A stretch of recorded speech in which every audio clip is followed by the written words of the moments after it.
Let's play! Whoa! Hello there, ladies and gentlemen. You all may call me Pharaoh, and welcome back to Let's Play Raging Loop. Last time we left off, we were just still talking with the villagers, just trying to figure out, like, what are the rules, what's the penalties, like, what exactly encompasses this festival, and what the wolves actually do at night, and what can they do, what they can't do, and whatnot. And after learning a little bit more, we're like, okay, well, we have our room of our own, and we just have to try surviving. It's now the next day, and we say, what? As I woke up and tried to move, my head rubbed against something tough, and then smacked into the doorknob. I writhed in pain. But what was going on? Did I fall asleep against the door? Was I more tired than I thought? I was glad I didn't die and all, but this was a failure in my eyes. Sleeping in an unnatural position made my whole body hurt. I wobbled over to my fully charged phone. It was 6 o'clock. That was early morning for me. I'd have loved to just sit back, go back to sleep, but I was too curious about the feast. After washing my face with hot water and putting on my shoes, I decided to take a peek through the mail slot. Well, that's a little disturbing. Outside, I saw Yasumizu standing there with a knife in hand. I reflexively stepped back, tripped, and fell on my ass. What the hell was that? There was a woman standing before my room with a weapon. I'd only caught a glimpse, but that was enough to conclude I was dealing with a scene straight out of a horror movie. What could have prompted this? Did she suspect I was a wolf? Or was she a wolf herself? She knocked on the door, making me squeal a bit. Haruaki-san, are you awake? Would she kill me if I replied? Wake up! I need a hand checking on everyone! By the way, I'm armed, but it's just for self-defense. Say that sooner, damn it! Oh, so you are awake. Don't worry, I just put the weapon away. I hesitantly peeked through the mail slot and saw her hopping around, showing me her empty hands. After meeting up with Yasumizu, we went around the dorm and woke up the students. All of them were alright. While they got ready, we went to the Nasato mansion, just because it was close. Yasumizu was still misty and unpleasantly silent. I walked carefully, just like yesterday morning. I couldn't write off the possibility that a werewolf would jump out of the mist and tear me apart. It'd be over for me. I was walking ahead, dragging Yasumizu by the hand, careful about where I was going. If something happened and I got eaten or something, Yasumizu could either fight back or run away. Was someone there? Oh, Nasato-san. It's Fusashi and Yasumizu-chan. Where? Oh, there. We peered through the mist and a gloomy frown appeared. Hey there. Looks like the mansion was safe. Of course. It's old, but well protected. Not even monsters can make it in, surely. I see. Then, can we all take shelter inside? Why should I let you? This is Yasumizu's problem, not mine. I see. Good point. Then we'll just keep moving and solve the problem, I guess. Huh? Wait, it's dangerous. We need to be in groups. Really? I was beginning to think this guy was best described as all bark, no bite.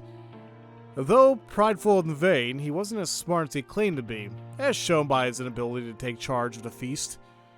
Also, his fussy attitude was probably just him making up for his fear. It was entirely possible he was just putting on an air and that the mystery of Yasumizu, or rather Fujiyoshi, was actually scaring him. Anyway, we went downhill and met up with the students. Even a familiar road can be scary. Yeah, myths sure are weird. I can get naked and no one will get mad. Stop that, you fool. Haru Mikishima was acting weird. Mochi was definitely expecting a retort from her. She didn't say anything, and her face was so pale you could tell through the mist. Hanging her head, she was slightly shaking. Everyone else could see it too, but no one chose to address it. Questions would quickly become suspicions, after all. Perhaps she was a wolf and did something horrific last night?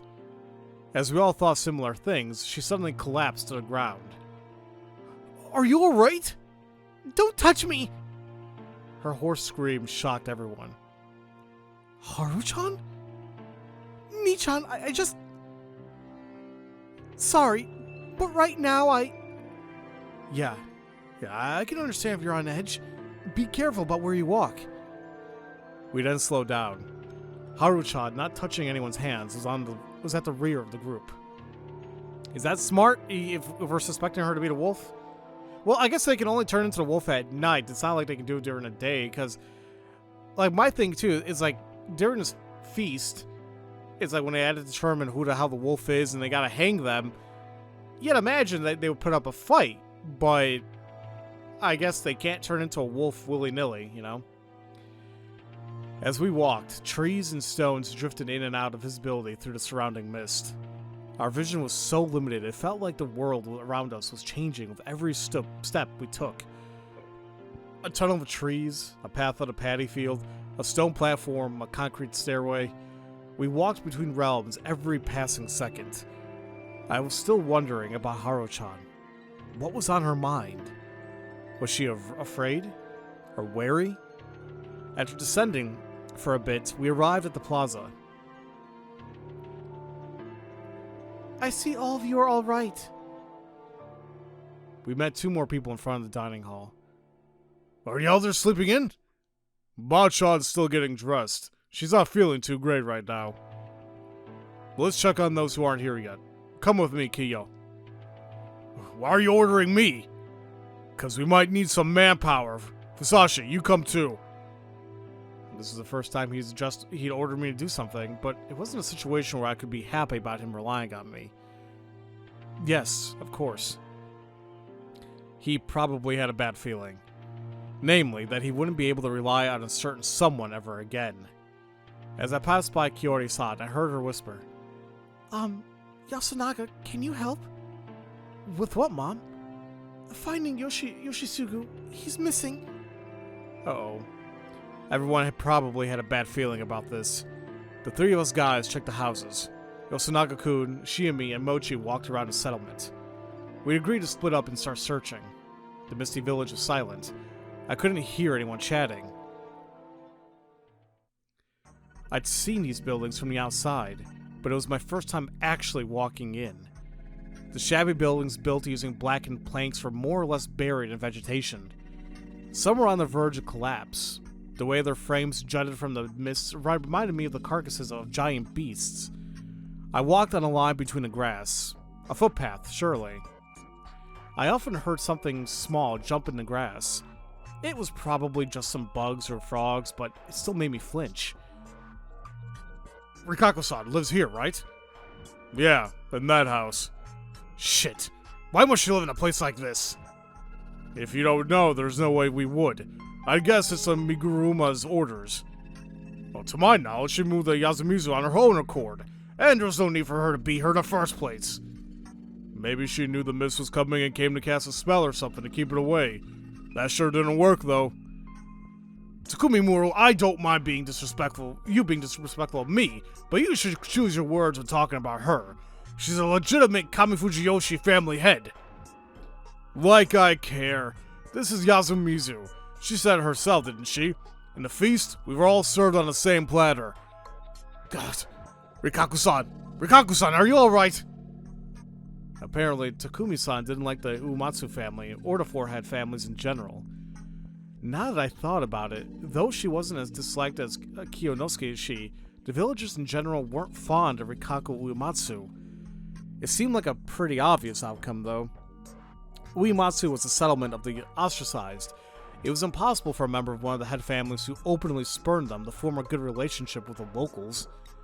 Rikaku-san emerged before too long. She was wearing her usual strange get-up, and she didn't seem any different from how she looked yesterday. I need to check on Miko.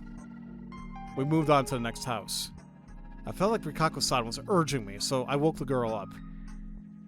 Miko-chan, it's morning. Well, I couldn't imagine Rikako-san raising her voice, while the other two probably didn't feel like they had to get involved with the girl. After a few calls, she finally came out, still half asleep. Miko, I'm glad you're alright. Kiyo, take them to the dining hall. Come with me, Rikako-san. Watch your step. Yes, She's apparently trying to get my attention, so I turned around and said, yes? I'm sorry. Her sudden apology left me completely confused. She then departed alongside the other two, leaving me alone with Takumi-san. I'm probably gonna die now, aren't I? Are you sure we should go on without Kiyonosuke-san? He'd be useless anyway. I only brought him along in case it was Uematsu's mock priestess that died. But now I know who got killed. It could still be the old wolf guy, right? Shut up! If old man Kanzo was around, he'd have woken up earlier than anyone and searched the length of the Yasumizu 3 times by now. Oh. Sorry. This house is over there. I followed him in silence. I couldn't think of anything to say. The fact the door was unlocked made it clear that something wasn't right. The moment I opened it, my nostrils were assaulted by a smell I'd experienced just yesterday. The reek of a fresh corpse. Damn it!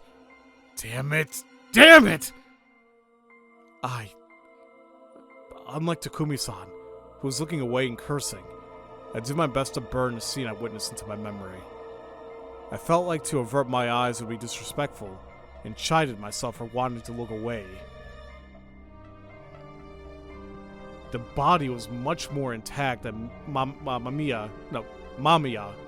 and the Hashimoto-sans. That made it much easier to become painfully aware of the fact that this was a human, an intelligent life form who was just with us yesterday like it was no big deal. There was one problem, though. The part of the body that used to be the head was completely destroyed. There was no part of the head left untouched. It was that thorough. It was obviously the result of relentless, heavy, blunt attacks. Everything above the neck was just a strange, flat mess of shattered skull fragments and white and red organic matter. Compared to it, everything else was largely unharmed. The old-looking clothing and the unexpectedly robust chest for someone his age were all the proof needed to know that this was the body of Kanzo Makashimashi. But, okay. So he's gone, but what I don't understand is... a blunt attack? Would a wolf do something like that? I don't know. Because we saw what they did to the other two. It was vicious. It was beast-like. This seems like a person actually would have done it. Which I guess isn't far-fetched, but still. We'll clean it up. What else? Please wait a bit. What are you gonna do? Find out as much as I can. Since we had no idea when we could get out of here, protecting the scene of the crime for an official investigation meant we had to leave this body to rot here, and we just couldn't do that. And considering the horrible state it was in, the villagers probably wanted to take care of it their own way as soon as possible. Not much I could do to stop that. Thus, I did my duty as someone without such obligations. This corpse was completely unlike the ones from yesterday. While those two were destroyed completely, the damage on this one was focused on the head. The weapon clearly wasn't sharp. They've used something blunt. The skin on his face was torn, but not sliced apart, and the skull was shattered. This was caused by repeated blunt attacks on the head. It wasn't my job to picture whether this was some profound grudge in this. The only clear thing here was that the wolves killed him using something blunt. No claws or fangs. Which, I still find that weird. Why would... if the wolves did this, why would they do that? You know? And it was obviously done with dedicated intent. Not accidentally. At the very least, the entity that made this corpse wasn't the same as the one that made the ones from yesterday. It made sense if you separated them and assumed that yesterday's was a corruption and today's was the wolves. But the thing I'd seen when I was walking around at night that time had the appearance of a wolf. Or, rather, a werewolf. If the werewolves were the ones bringing the corruption, the tale all this was based on would make even less sense. If the corruption was Great Lord Shanai's, the mountain god's, punishment, it'd be weird for it to be delivered by the wolves. Holding back my nausea, I looked back at the corpse. Then, I rolled back my sleeves and reached for the destroyed head. Hey, what are you doing? I'm pretty sure I'm wrong, but I'll still have a look. Decapitation meant body doubles. Mystery Writing 101. If someone brought in and killed a person of a similar build to Kanzashi's, then left him here, his death could be easily fake. Did Kanzo-san have a silver-capped tooth in his lower jaw? No, he didn't. His voice was strangely forced. I looked at him and realized he was kinda pale. I might have overdone it. Still, that couldn't be solved in the situation. He was proud that he didn't need any crowns or anything despite being over 60. Why? Did you find one? No, I only asked to prevent any misdirection. It's a healthy set of teeth. What the hell? The lower jaw was mostly intact, while the upper one was destroyed along with the rest of the head. Despite that, I saw a hint of the old man, the eyebrows, and the dark hair with streaks of gray in them. It was pretty clear it was the one and only Kanzo Mikashima-shi, so it was probably pointless to keep thinking about the way he was injured. My hands were all messy. I'd have to wash them later. The corpse aside, Kanzo-shi was lying on some thin bedding, and there was no sign of a struggle. He was either instantly killed by the first attack, or knocked out, laid here, and then killed. Still, it wasn't a corpse that was easy to make. The situation here was peculiar. One point I found curious was the fact that Kanzo-shi surely obeyed the shelter law and locked himself in. However, the lock on the door was still perfectly intact. So, logically speaking, Kanzo-shi had opened the door and let the culprit in. There was no sign of resistance, so it was probably done by someone he felt safe with. Haru. Absolutely. Remember how the hell she's acting? So now it's like, the thing is why? However, if this was a normal killing by the standards of the Feast of the Yomi Purge, then this was definitely made possible by something unnatural. Back to the situation at hand. The futon and everything around it were bloody, obviously, but there was another strange thing with the crime scene. The dampness. Some spots were really wet, and clearly not because of the mist. It was like the murderer purposely spread some water here. Were they trying to wash away the blood splatter on them? But there was no point in doing it in front of the body. The footprints were faded. Were they trying to cover their tracks? They were still pretty visible, though. It was more like they put bloody footprints on a futon and tatami that was already wet. The shape of the prints told me that they weren't made by Western shoes, Japanese clogs, or wild beasts. They were just long ovals reminiscent of those made by Zori sandals. There weren't many of them, though. Most of the blood was absorbed by the futon. But from what I had, I could tell that there only had been one type of footprint. Find out anything? Nothing special. Thought so. You don't specialize in this, do you? Sadly, no. All I knew was that the culprit was a very dangerous human. As I washed my hands, Takumi-san removed the sliding door and put Kanzo-san's remains on it. He covered his destroyed face with a nearby hand towel and prepared to carry it. You take the other side. Got it. We lifted it up and, yeah, this was definitely a job for two people. We went out into the mist. Are we throwing him into Saranaga? That's what Bachan would want. Because he'll be corrupted if we don't? Yeah. A voice devoid of life. I couldn't call out to him. Pushing him away further was dangerous. I could tell by the air about him. It's my fault. Why? Because I messed up in the feast. That was entirely possible. This proved he was aware of it himself. I would have said that, but it felt wrong.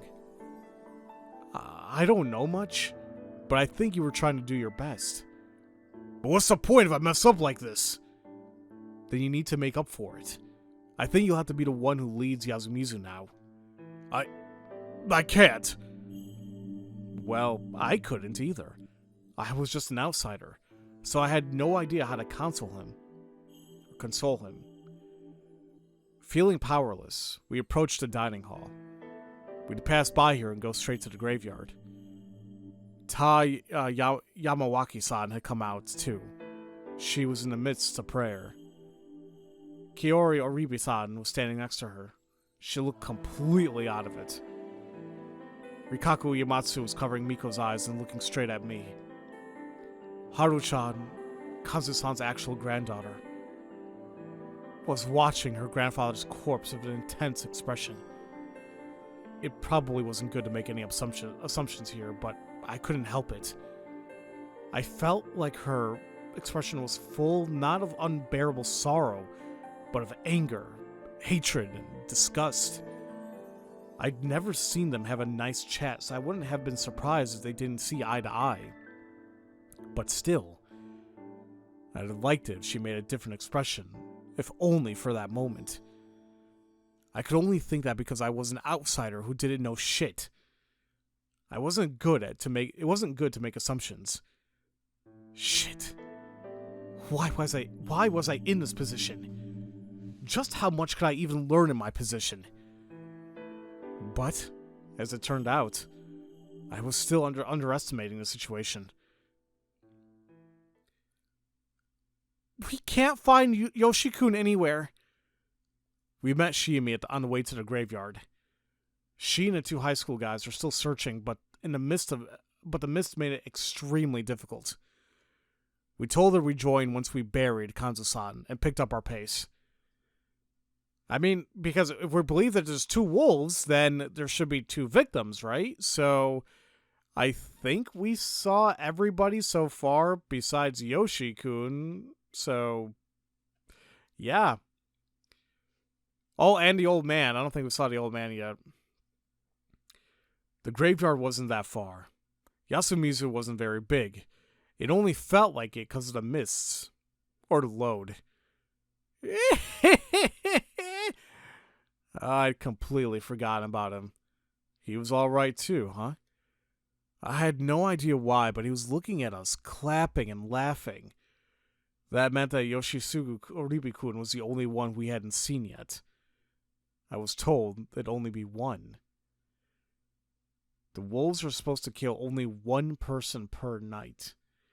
Well, hold on a minute. If that's the case, then what's up with the whole thing regarding the two journalists? Because if that's the... I thought they meant like one person per wolf. But if it's just one person, period... Well, okay, maybe they... Okay, sorry, I'm trying to think back to Genosha as well, because... Yeah, even if there was multiple Genosha, only one person was actually targeted. But, even if that's the case, it doesn't mean that somebody else can't die by another mean. So, kind of what I'm thinking here is Yoshi-kun was probably the one killed by the wolves now. That's if we find his body. And then Kanzo was murdered by a person. So, I guess that fits. The wolves were supposed to kill only one person per night. Not saying a word. I hurried to finish the job. That led us to finding him early. Oof. Just body parts everywhere. And the thing is, even though it's not like, you know, you can't like see the details extremely, you know, the silhouette still makes it pretty damn eerie and vivid, you know. Yoshisugu-kun was on the shortest path to the cliff in the grass of the graveyard, though Takumi-san had only noticed him by chance. That was how deep in the grass he was, and how many pieces of him there were. It reeked of death too, but it was mixed with the smell of trampled grass and a strange, beastly odor. Maybe not all the blood around here was his. Unlike Kanzo-san, he left clear proof of a tough battle and intense pain. Yoshi, you had guts. Takumi-san's voice was shaking. He picked up a soccer ball-sized object. Half-eaten and basically a shadow of what it used to be, it clenched its teeth, even in death. Jesus. Can I? Takumi-san gave it, Yoshisugu's kun head, to me, and I put my finger in its mouth. What the fuck? I was curious about what was stuck in there. What I found was a clump of beastly fur. He literally fought tooth and nail, resisting until the very end. Resisting what? Obviously the being that brought the corruption. It didn't take long for the news of Yoshisugu's Oribe's... I don't know why I can't say the last name. It's like Oribe's, but whatever. Oribe's death to spread across the village. I'd heard that the pain of losing one's child was beyond any description. Even so, Kiori-san broke down so badly it felt abnormal. The mild-mannered woman became a mad beast. We had to band up to keep her from running to where we found Yoshisugu-kun's corpse. We've already gathered it up and thrown it into Saranaga, after all. Takumi-san kept a tuft of the boy's bleached hair, which he gave to Kiori-san. She instantly put it in her mouth. Through her wailing and choking, she did her best to chew and swallow it. It was a wretched, gloomy, and miserable sight. Though, it might have been an act born of ultimate motherly love. Whatever the case, no matter the shape, it was too late to try and bring her child back into herself. Not to mention absurd and pointless. That's how it looked like in my eyes. And also just, you know, playing out weird, you know? I mean, but she's grieving. Let's begin the feast. We gotta do something about the one who killed the old man and Yoshi. His words got the attention of basically everyone present. But they didn't reach the sobbing mother and her older son, who was gently consoling her. Yoshisugu-kun. Why did he have to go against the laws? His efforts in death had only worked to corner not just his mother, but everyone else here. It was useless. He'd gotten some weird fur for us? No one, not even me, had any doubts about what we were dealing with here. Excuse me. A situation where everyone was desperate, acted on their own accord, and didn't know how to use their lives well was basically the worst. And apparently, this line of thinking I'd had were foreshadowed the next turn of events. Where did Haru-chan go? Shit! Why was everyone in such a hurry to do the worst things possible? Shimi Surazawa, Shikamochi Kamoshida, Takumi Muro, and I went out to search for Haru Makishima. Why being super formal? Just say their names. Like, never mind. Koryu-san showed no signs of calming down, so Yasunaga-kun stayed with her. Kiyonosuke-shi refused to come, arguing that it would be bad if there wasn't enough manpower around the dining hall. And he wasn't wrong about that. It wasn't unlikely that some fur-covered murderer, or Haru-chan's kidnapper, was still around. To prevent any surprise attacks or accidents, we split into pairs. We were given a hoe and a sickle for self-defense. Be careful, you two. Shout when something happens. Loud enough so we can hear you, but low enough that others can't. Alright, let's go, Mochi. Time to do work, Hassan. The skirt would have made the search harder for him, so he changed into his school uniform. It wasn't cut out for the job either, but he had no other clothes. At least it was better than the one-piece dress. He seemed to enjoy wearing girls' clothing, so changing into the uniform was probably his way of showing he was serious about this. He kept his easygoing tone of voice, but I felt like there was gravity in the eyes too. He might have been pretty he might have been pretty shaken. Haru-chan! Haru-chan! We walked around Yasumizu, shouting until our throats became dry. We checked every bush, all the patches of tall grass, and behind every tree. We even searched the water around the paddy fields, but it didn't feel like we were any closer to finding her. What do you think happened to her? I don't know.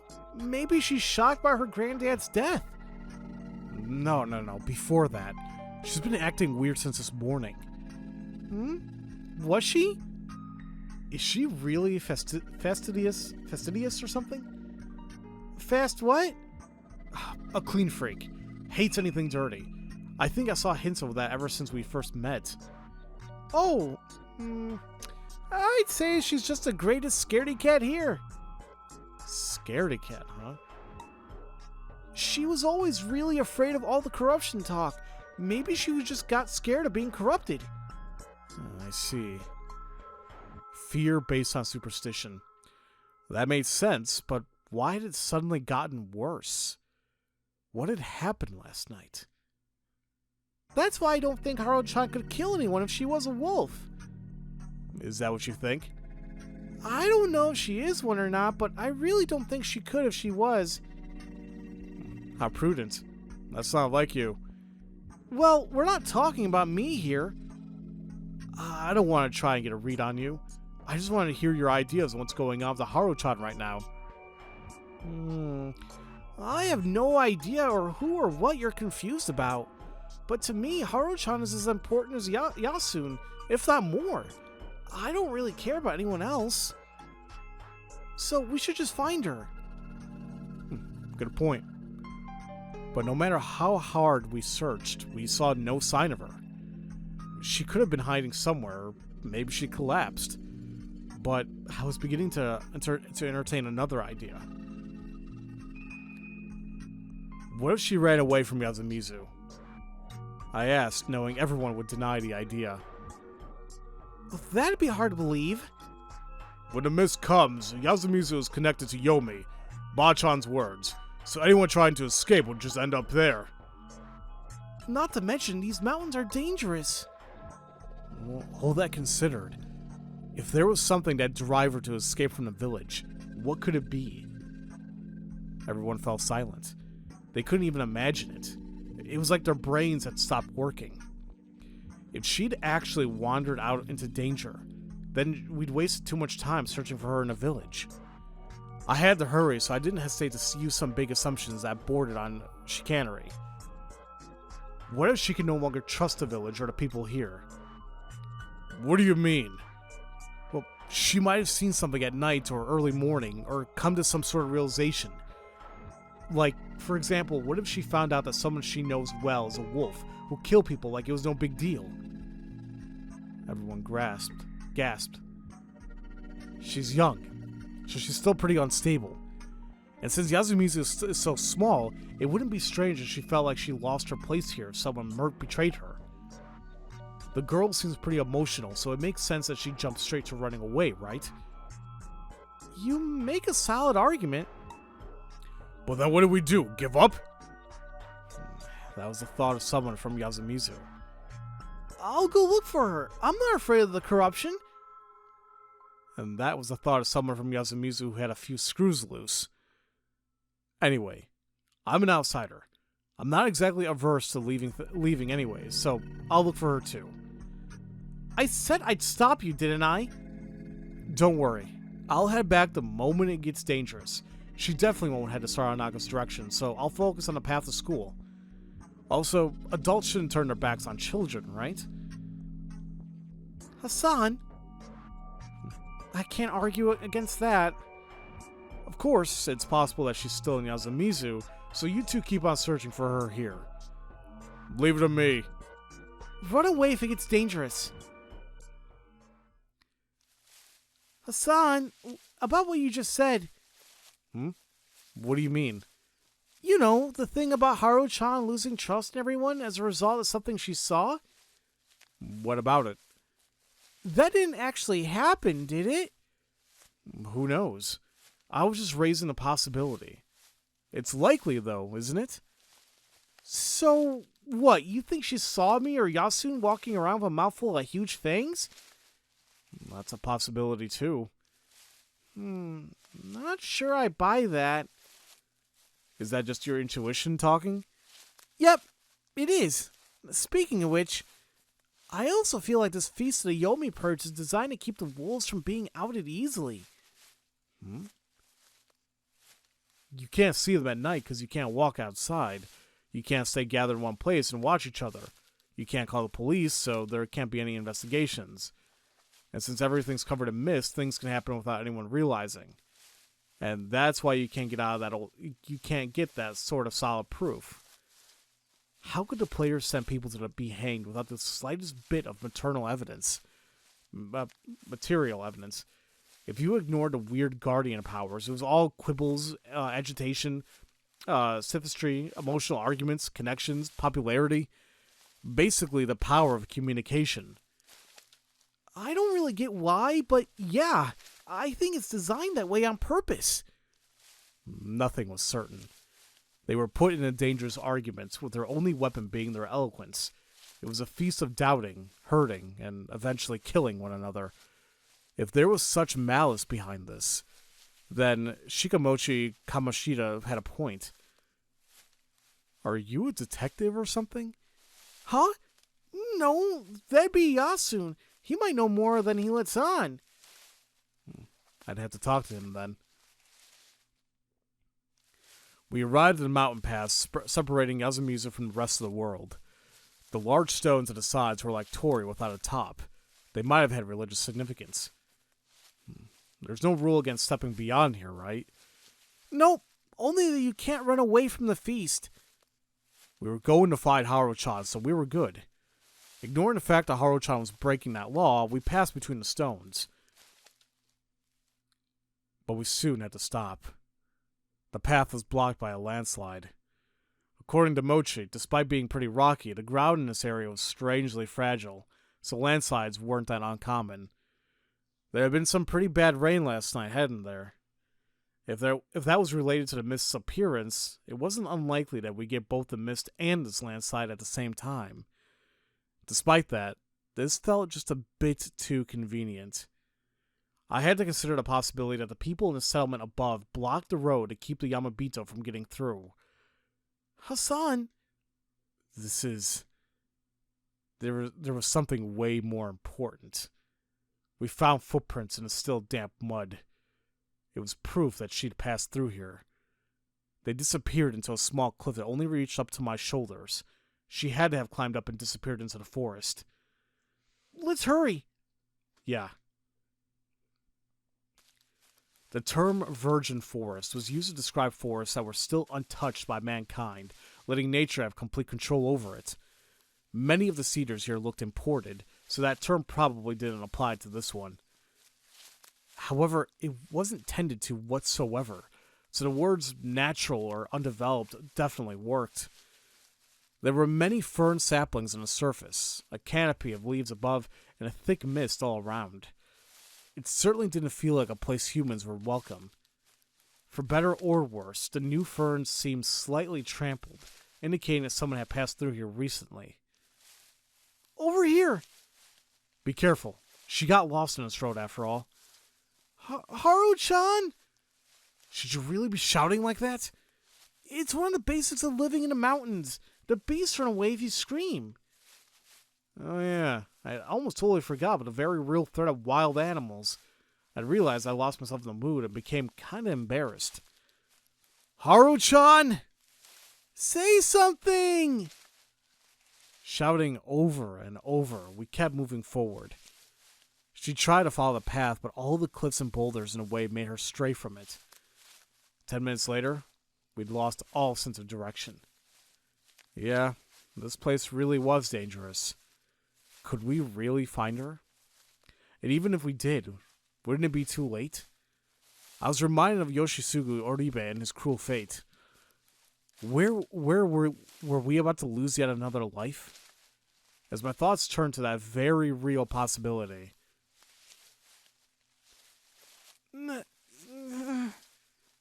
I heard some weak weeping. Haru-chan!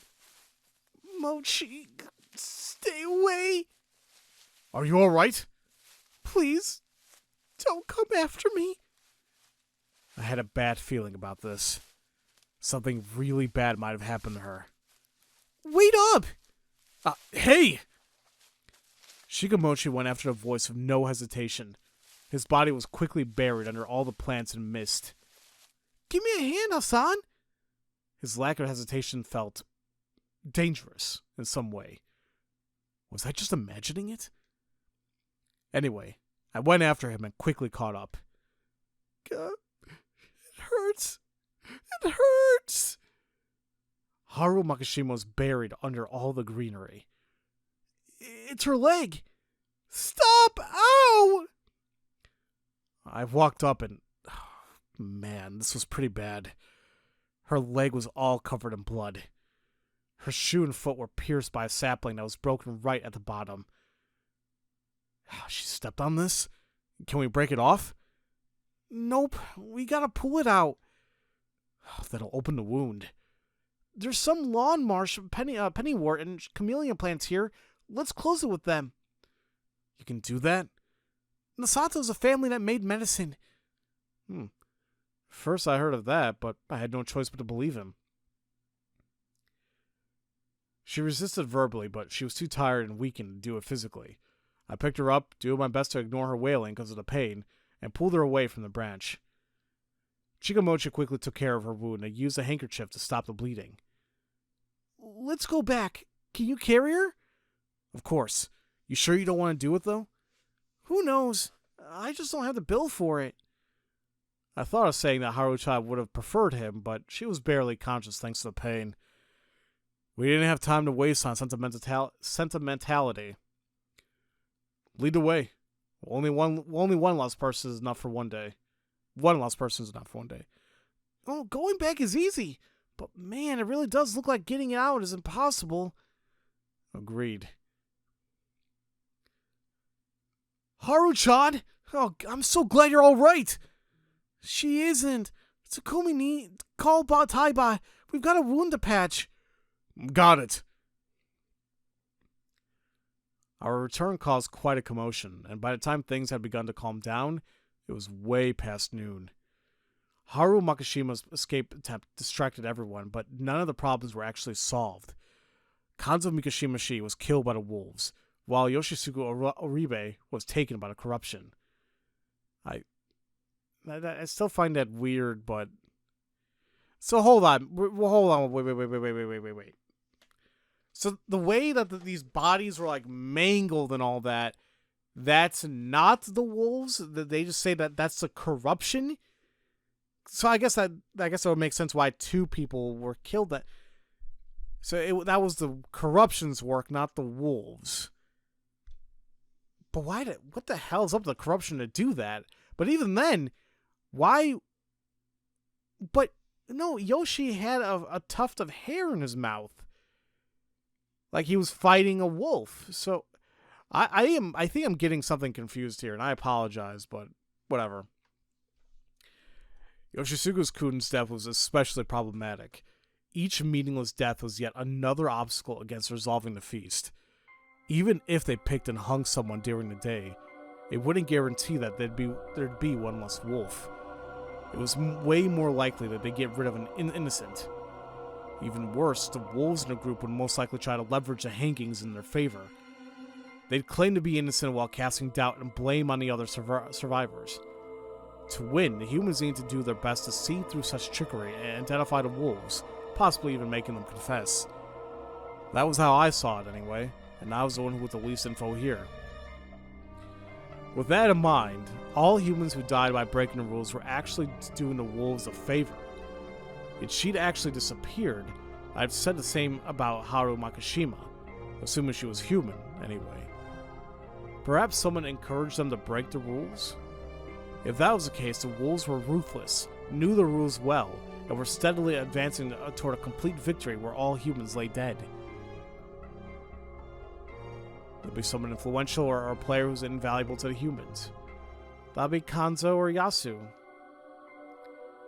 And just as we'd feared yesterday, the wolves had silenced one of the most important people in the feast. It was hard to believe they'd chosen him just because they were scum or because they didn't like him. The situation was really bad. Another thing to note was that Yoshitsugu's Oribe's death greatly affected Kaori-san, who was responsible for everyone's meals.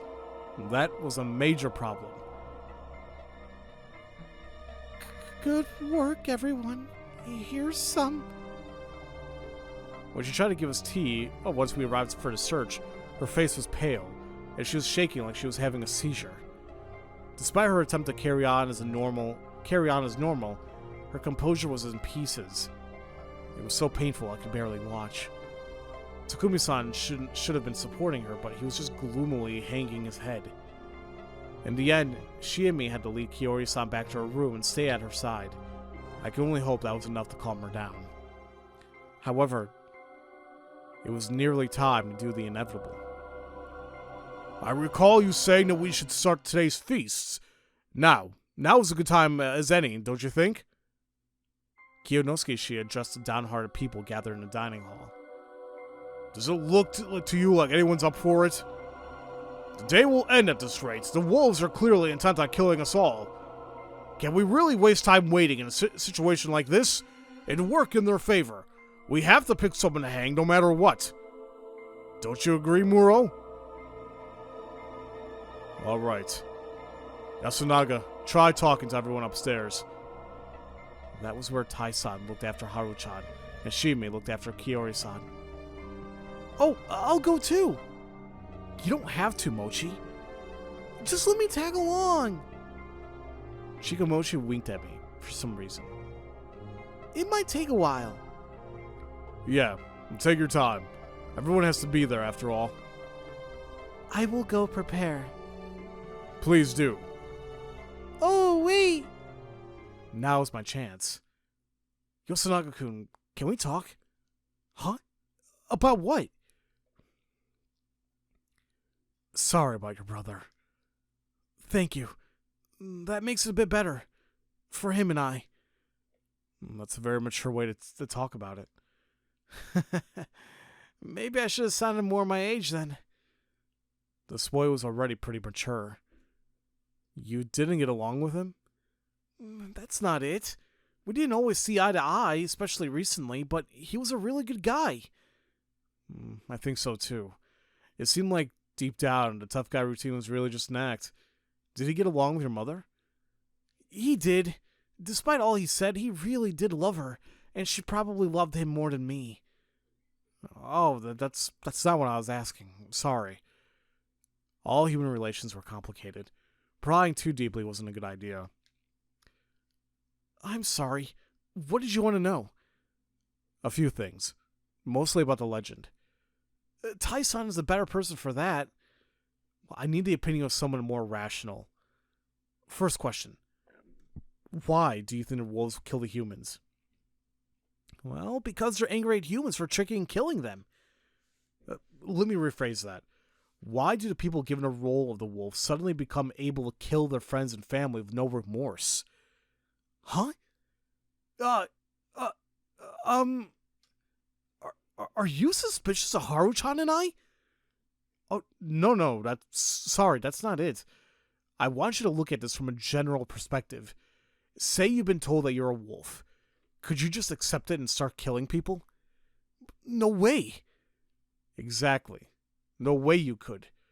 Of course, there are those who could, but most couldn't, either out of fear or guilt. Mochi is a good example. The people here are afraid of certain things, but they do have lines drawn in the sand. If the lives of those they care about are on the line, they won't hesitate to face the corruption and the wolves. That's only because Mochi is special. He's a genius. Genius? Yes, he can easily make predictions and decisions normal people can't, and he'd readily throw away anyone or anything he doesn't care about. Everyone else thinks he's just weird, but I think he's a genius. I see. I think I agree with you there. But anyway, what I'm saying is that you people aren't the types to magically become murderers just because of some corruption. Of course, there'd be people who do it because the corruption would come for them if they didn't, but even they wouldn't do it without hesitation. But the wolves we're dealing with aren't hesitating at all. I don't know what you're going with this. I don't know where you're going with this, but I think it depends on the personality of whoever the wolf is. It'd be easy for people who never had any aversion to killing. But there are two wolves, right? Yeah, seems that way. I see. Let me ask you this then. Does Yasumizu have more than one person that capable of murder? The one psycho in the group of people, I could see that, but two seems pretty unlikely. I think a better assumption is that there's some way to turn even an ordinary person into a ruthless killer. If that isn't true, the lack of an infighting doesn't make sense under the current circumstances. When you put it like that, this is just something I heard from a teacher at school, but you could do it by giving them something to fight for, couldn't you? Basically, you need to make them think that they're doing the right thing.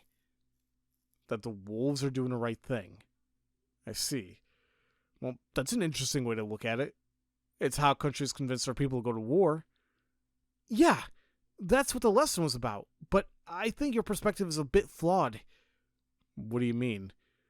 For example, most of the girls in the settlement are timid and prefer to leave the big decisions to men. Even Haruchan's like that. So, if the wolves are a man and a woman, it's entirely possible that the man's talking and taking the lead and doing the killing while the woman is just following along. Also, for all we know, the wolves could be arguing all the time, and they just didn't happen to hesitate in killing this one time. Yeah, a good point. But I do think that there's some secret to why this feast lasted so long. Traditions like these usually die out. It makes me think that there must be a way to ensure the killings continue. Your idea is certainly interesting. I don't think you should call it interesting. Not in a situation like this. Oh, sorry about that. That was insincere of me. Let me ask you one more thing then. Go ahead. I was working under the assumption that nothing particularly strange is happening here. But what about you? Do you think there's something mysterious going on? Excuse me. I don't want to believe it, but I think there is. Now, why is that? Did you see a god or monsters or something? No, it's hard to put into words, but the fact that the mist appeared when we had a whole 4 outsiders here made it feel like there was a higher power at work. No matter how I look at it, I just don't think mists like this could have been produced by human hands. Not to mention that it's strange how the wolves can enter sheltered houses and kill all the people there. There's also the fact that if one of us kills someone, you'd see a change in their behavior, or some evidence that would be left behind. We can't explain these things, so yes, I do think there's something mysterious going on. Oh, I see. Alright. Well, sorry for asking a weird question. By the way, who do you think are the wolves? Haruaki Fusachi-san. He cut me off with a stern voice. Sorry, but that is something we talk about in the feast. You don't have the right to ask that. Oh, my bad. Listen, we'll have to hold the feast to decide which one of us we should sacrifice today. It's important to propose who we think is suspicious, but it's also very dangerous. Something we said outside a feast could be used against us and become a fatal mistake. The fact that you asked me that makes me feel like someone's maliciously using you against me. Please stop. Good point. I'm sorry. Really. Oh, but... Well, now I won't blindly believe that you're an ill omen, but I won't stop suspecting that you're involved somehow. If I ever find out you had something to do with Yoshisugu's death, I'll... You'll what? He glared at me. I'll have to avenge my little brother. I see. Of course you would. I'll just head to the cage and do my best to be as unsuspicious as possible. Oh, you shouldn't do that. Why? Today's feast may drag on until evening. It might be too late by then. You should go to your room in the dorm and ask someone outside to block that door handle with a stick. I see. Good idea. This boy's really smart. If Takumi Muroshi was a site foreman type, he was a manager type. I could see a talent for using people. Can I ask you something too? Of course. Do you like Shioni? Whoa. From a political standpoint, I should say no, but yeah, no, she's likable. I see. Well, she seems pretty available, so she'd probably date me if I, or anyone else, asked. Oh, are you being considerate of me? I had a feeling that Mochi told you something weird. It's not like that. What I felt for her is a thing in the past. She was the only older girl around these parts, so I was attracted to her. That's all. The place was gloomy and serious, and she was the only free-spirited person here. She's as amazing as Mochi. You're saying she was a rascal? Yes. So much so that she almost killed someone. Whoa, hold on. Well, it was an accident. Though it's strange you think she's available. Sheenie's actually pretty shy. Is she now? Or maybe she just changed a lot during her 3 years of college. So yeah, I've already gotten over her.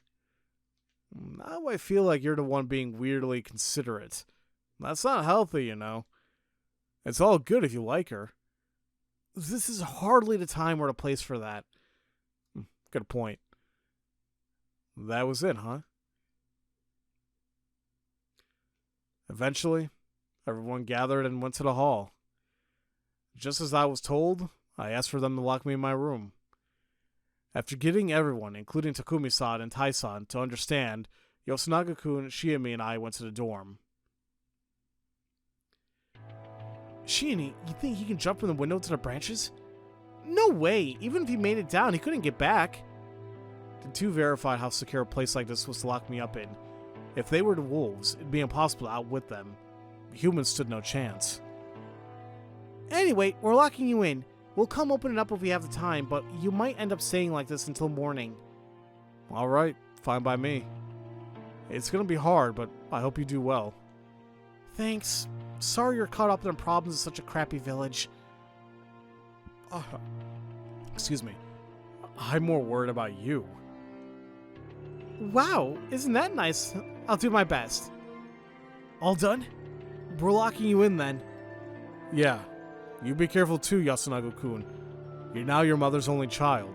Yeah, let's remind him of that. Yes, that's true. And so, the door was closed. I could hear them set up a stick. So far, the only ones I'd talked to face-to-face were Shiemi, Takumi-san, Mochi, and Yasunaga-kun.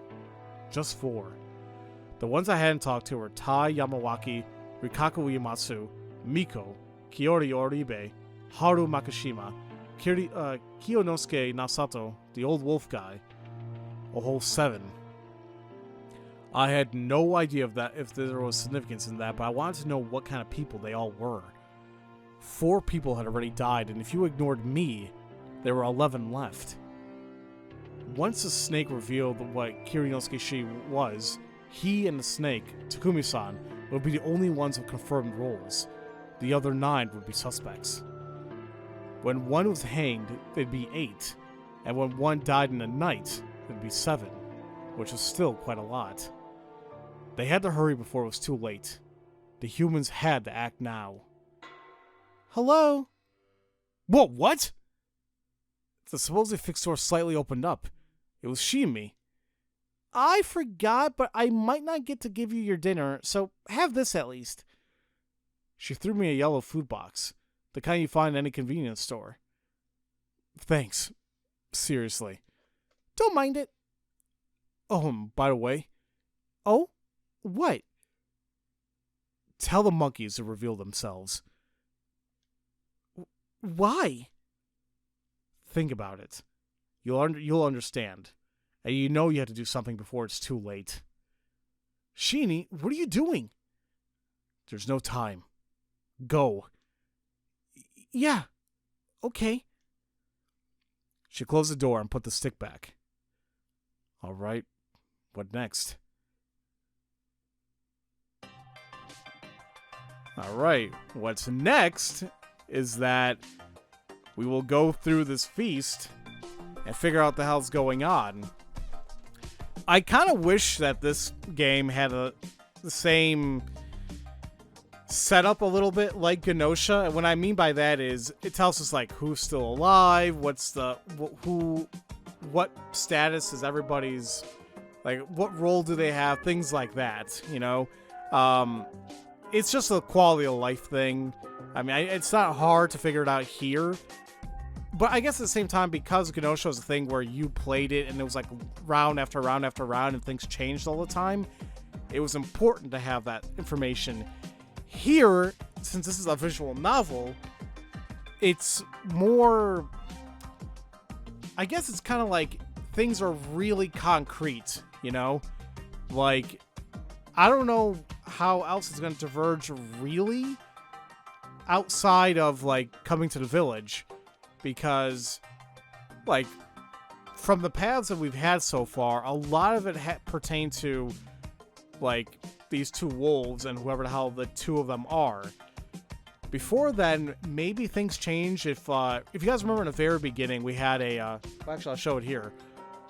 At the very beginning of the game, we had a branching path right here. So maybe if we chose something different, it'll be a new pair of wolves, you know? Or maybe when we're talking with Shiami when she's drunk, maybe we choose this one instead and maybe things change dramatically, you know? So I don't know if like the actual concept of who the wolf really is going to change. Maybe it does. Maybe I'm thinking about this too damn much. But either way, next time, ladies and gentlemen, we will go over the feast and we will see what's going to happen. So, as usual, thank you all so much for watching, and I will see you all next time for Let's Play Raging Loop. Love you all so much. Have a great day.